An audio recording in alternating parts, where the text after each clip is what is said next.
திருப்பதியில் பக்தர்கள் தங்கியிருந்த ஹோட்டல் அறையின் மேற்கூரை இடிந்து விழுந்து விபத்து ஏற்பட்டிருக்கிறது. தொடர்பான விவரங்களோடு இணைகிறார் செய்தியாளர் சரவணன். சரவணன், வணக்கம். இந்த அறையில் தங்கியிருந்த பக்தர்களுடைய நிலை என்ன சரவணன்? எத்தனை ஆண்டுகள் பழமையான ஹோட்டல் இது? தொடர்பான விவரங்களை பதிவு பண்ணலாம் சரவணன்.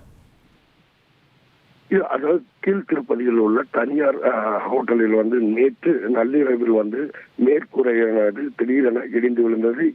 அதில் தங்கி இருந்த பக்தர்கள் உடனடியாக கதவை திறந்து கொண்டு வெளியே வந்தனர். இதனால் அந்த சத்தத்தினால் அருகில் இருந்த பக்தர்களும் வெளியே வந்தனர். வெளியே பார்த்தாலும் எடுத்து வெளியே வந்தனர். இது குறித்து ஹோட்டல் நிர்வாகத்திடம் புகார் அளித்த நிலையில் வழக்கு பதிவு செய்த போலீசார் சம்பவ இடத்திற்கு ஆய்வு நடத்தி வருகின்றனர்.